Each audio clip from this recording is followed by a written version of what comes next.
Monsieur le Président, Monsieur le Vice-président, chers collègues, ce rapport annuel qui nous a d'ailleurs été présenté en détail en commission par le président du directoire de la Société du canal Seine-Nord Europe est l'occasion de faire un point d'étape sur ce projet majeur pour notre région.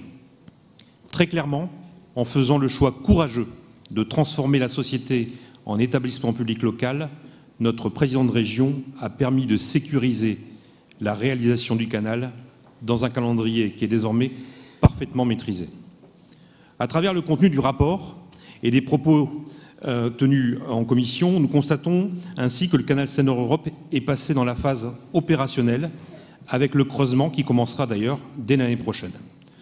Nous souhaitons réaffirmer aujourd'hui tout le soutien de notre groupe à ce projet d'aménagement, contributeur à la transition écologique et porteur d'emplois.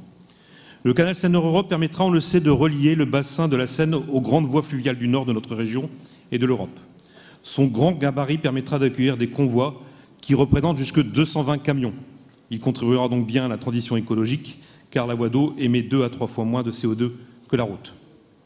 Ce projet a aussi été pensé dès sa conception pour être un canal vivant. Plus de 700 hectares d'aménagements environnementaux, 25 km de berges lagunées et un observatoire de l'environnement indépendant qui suit les engagements du maître d'ouvrage. Ce projet est aussi un projet qu'on construit avec les territoires et à travers les contrats territoriaux de développement, les collectivités sont associées, entièrement associées, aux travaux d'aménagement et à l'organisation opérationnelle du chantier. Enfin, c'est un projet porteur d'emplois. Près de 6 000 emplois directs vont être nécessaires à la construction de l'ouvrage. Nous croyons beaucoup à la démarche Grand Chantier, copilotée par l'État et notre collectivité régionale. Et j'invite d'ailleurs tous les élus régionaux à communiquer sur ces opportunités, tout particulièrement auprès des demandeurs d'emploi de notre région. Soyez assurés, Monsieur le Président, Monsieur le Vice-président Dersin, de tout le soutien des élus du groupe UDI et de la majorité au moment où ce projet exceptionnel s'engage. Je vous remercie. Merci.